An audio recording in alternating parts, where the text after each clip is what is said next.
Hi, my name is Essie Saunders, and I am the author of Mewok Goes to New York.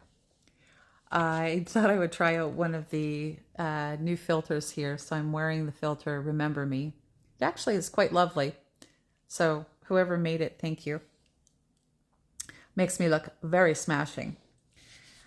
Anyways, I thought I would come on here and I would share my book, Mewok Goes to New York. It was released on Amazon yesterday, and it is a children's book that I've been holding on to for about a year. I had it with edits and I worked on it for about a year as well.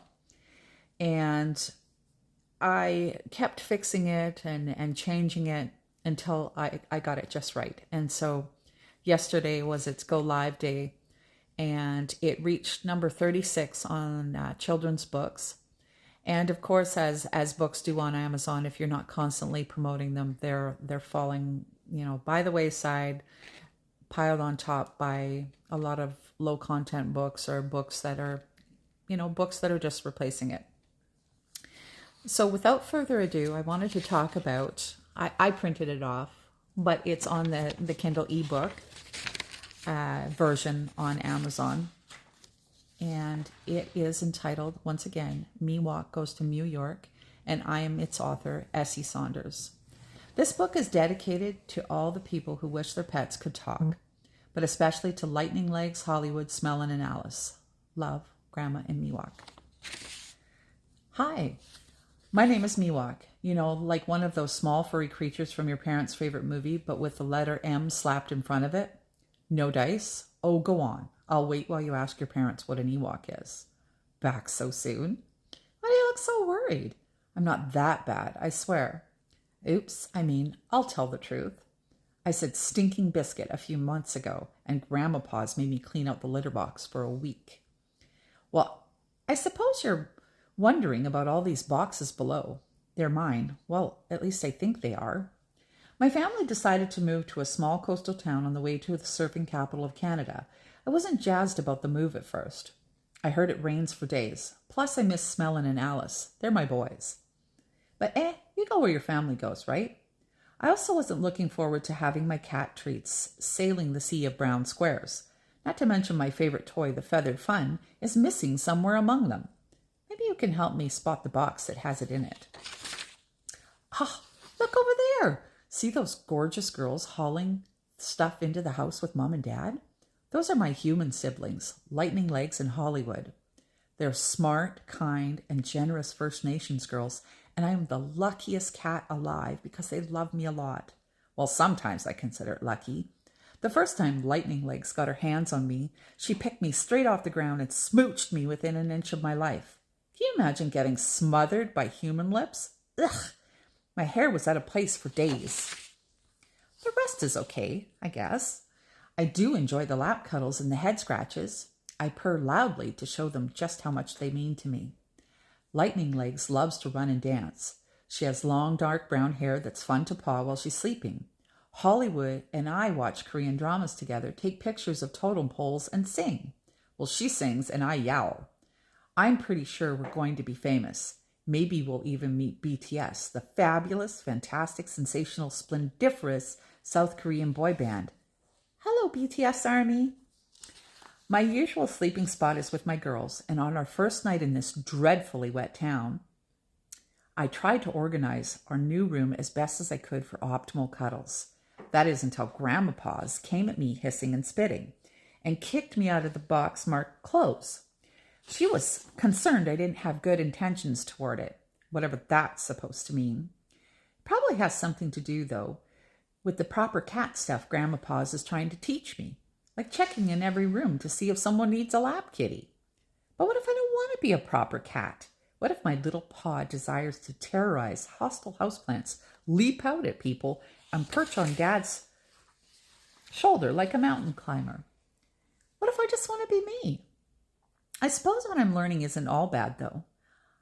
I do get it when Grandma Paws talks about why she devoted her life to teaching kittens to be good cats. Plus, it's a great excuse to snuggle while making heart shapes with our tails. Say, speaking of that, why don't you fluff up your pillow, rearrange your tail, and get comfy? We can do that right now while I tell you a story. What? Oh, Sorry, I see now that you don't have a tail. Shame, I'd have made a heart with you. It's okay, though. I have another plan. You can put your hand where my picture is on the page, and I'll purr while I tell you how Grandma Paws convinced Mum to bring her home from the shelter. So once upon a time, Grandma Paws lived in a shelter full of kitties who didn't have a home to call their own when in walked Mum to look at a kitten.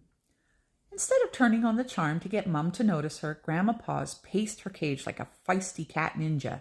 She was upset about another day ending with one of the younger animals going to a new home, while the mature ones always got overlooked. Older cats like her and Cranky Claws would slink back into the furthest corner of their cages to dream about a home and family they would likely never get. Aw, poor Grandma Paws. This time, though, Grandma Paws had had enough. You want to know what she did? Come close, closer, even closer. Like pressed up to your nose, kind of close. Page pressed up to your nose, kind of close. I gotta whisper what I'm about to say so the high order of kitty cattery can't hear. We cats aren't supposed to talk about what goes on in the cat world, at least not with humans, and I'm about to tell you a cat-tastic secret. Grandma Paws lived at the shelter for 1.5 years, and during that time she mentored 10 kitties and taught them to be proper cats. Each of them went on to find their forever homes while again and again she remained behind.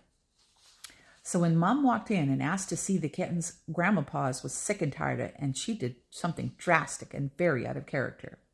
She wrapped her super furry paws around the bars and managed to unlatch her cage. Then she waited for Mum to walk by toward the kitten room, and when she did, out popped Grandma Paws right into her arms, purring, nuzzling, and turning on the charm. Now, I don't know about you, but if you've ever watched Korean dramas like Hollywood and Me, but this is the scene, the moment when two people who are destined to fall in love finally meet. There's a flourish of arms, and the leading lady stares into the top man's eyes. Yep, it was exactly like that, except Grandma Paws also zotched her with a twitch of her whiskers. What do I mean? Well, have you ever been zapped by static electricity from a balloon, or helped Mum pull something out from the dryer and bzzzt? It was kind of like that. But in this case, Grandma Paws transferred a tiny organism and let nature take its course. You still don't get it? Ask your parents to help you search the internet for Toxoplasma gondii. It's our kitty version of mind control. Anyway, Mom left the shelter that time without Grandma Paws, but she also left without a kitten. While she was gone, she started thinking about cats that weren't kittens anymore, just like Grandma Paws and Cranky Claws. Coincidence? I think not. I'll leave you to be the judge. Just as all the kitties were nestled in for their afternoon nap, Mum raced back to the shelter and adopted Grandma Paws on the spot. Me? Well, I don't have such an extraordinary origin story, and nothing as tragic as spending time in cat prison, and certainly nothing as wild as Momo's story. Why, she escaped the fur trade by the floof on her back. Oh, see that picture? That's her when she was a baby. Momo joined our family when Momo's eldest daughter adopted her. When Mum's eldest daughter adopted her. Everyone knows aunties rock, so I was excited when they came to live with us later. But that's another story for another time. Who is Momo, you ask? The better question is, what is she? I'm kind of curious to see if you can guess. So there's nice and beautiful pictures within the Kindle book. And I remember the first time that I showed these pictures to my own granddaughters, and the room was like, oh. And so I will leave you with that. That is the first 11 pages of Mewok Goes to New York by Essie Saunders. If you liked what was being read, please pick up the book on Amazon. And I'll also be putting out another video available with the purchase of the book. Just because I know sometimes as a parent it can be hard after a long day to read through 37 some pages or even keep rereading them. So thank you very much for listening.